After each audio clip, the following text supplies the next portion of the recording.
এই প্রত্যেকদিন ঘুমের থেকে উঠে ওই একঘেয়েমি কাজ করে না মাঝে মধ্যে আর ভালো লাগে না।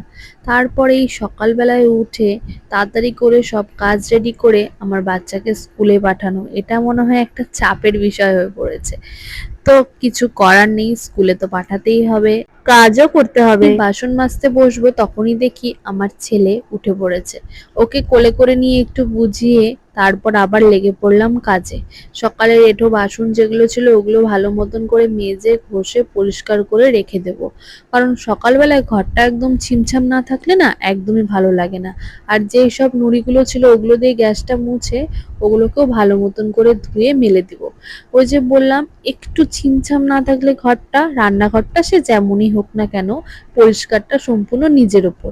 সবকিছু একটু পরিষ্কার পরিচ্ছন্ন করে ভালো মতন করে ধুয়ে কেচে নুড়িগুলাকে রেখে দেব।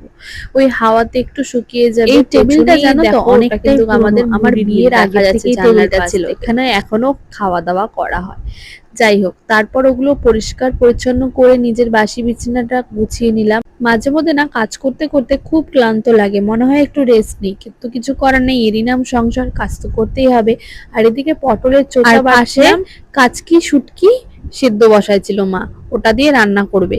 আর এদিকে ঝিরিঝিরি ওয়েদার, আর এই ঘাম ভরা মুখ নিয়ে ব্লগটা কিন্তু শেষ